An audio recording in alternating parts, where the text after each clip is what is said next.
Good evening and welcome to Granada Reports on this Bank Holiday Monday.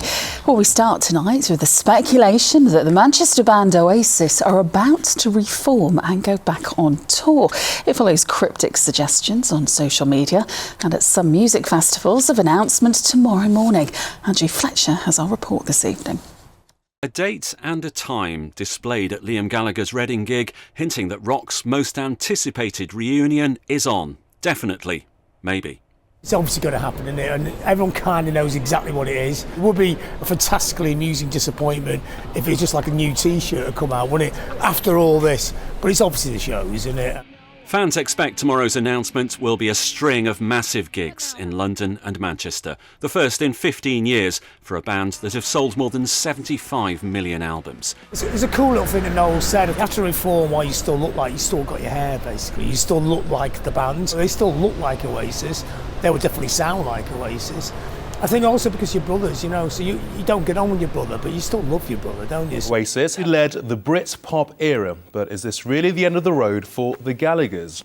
There was no love lost between the brothers in 2009 when Noel walked out after a brawl at a show in Paris, seemingly marking the end for a band whose meteoric rise began in a rehearsal studio in Manchester. This is where Oasis played their first gig on the 14th of August 1991 at the Boardwalk nightclub. Within 5 years, they were playing to 250,000 fans over 2 nights at Nebworth Park. Record-breaking audience figures that could be eclipsed by their comeback tour. Taylor Swift is obviously the big deal this summer. I think it's going to absolutely dwarf that. And there's always going to be that little, are they going to do it? Are they going to fall out on the day before the first show? Will they fall out after 5 shows? You know, and will they do the rest? So I think there's always going to be that air of jeopardy, which I think is, you know, again, makes it really interesting. If the brothers can maintain their current truce for another few hours, the Oasis story may have another chapter. Andrew Fletcher, ITV News in Manchester. Yeah, watch this space. Well, next tonight in the northwest has the highest rates of people reporting long COVID symptoms. That's according to new research. Our reporter Tasha Kachiri has the details.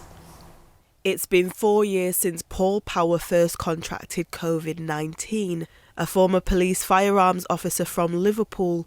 Before the pandemic, he was fit and healthy, working in a physically demanding role. Today, his life looks very different. It was like waking up each day and a lucky dip what was going to happen. If someone could wave a magic wand and fix me tomorrow, I'd be straight back into doing my old job and miss it. He now has debilitating symptoms, forcing him to work 5 hours a week in an admin role, working from home. In my mind, right, let's get back into training, let's push through this. It's in your head, and it most definitely wasn't in my head. Paul is one of the many people here in the northwest struggling with long COVID. A new report by Health Equity North says there is a north-south divide, with the northwest bearing the brunt of the crisis.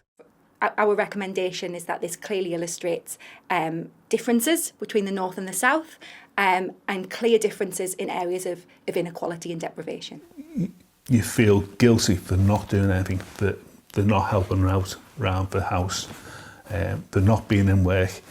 It feels like I take one step forward and then stumble back 2 or 3. It comes along and knocks you again. If I can just get back to being happy, interacting with people and going out and enjoying my old hobbies like hiking, cycling, running, that would be fantastic.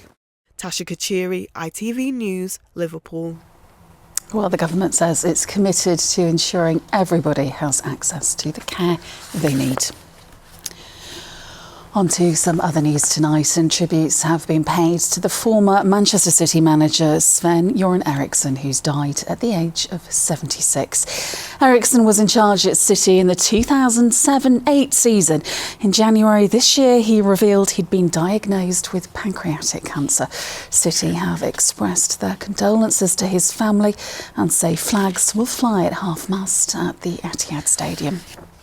Here's the weather with Emma. Mom, wet wipes, toilet or bin? Bin.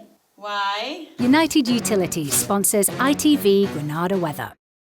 Hello there, very good evening to you. Hope you've had a fantastic bank holiday weekend. Certainly looks like some of our four-legged friends have been enjoying themselves for International Dog Day. The weather's been a bit mixed, but this weekend is looking pretty good. So let's take a closer look. As far as the next few hours go, if you did see a shower earlier on today, then it's melting away now. But the next system's starting to show its face out to the west there. The wind's starting to increase through the Irish Sea across the Isle of Man and at the coast. And this will bring some rain to parts of Lancashire and maybe Merseyside, certainly North Lancashire affected.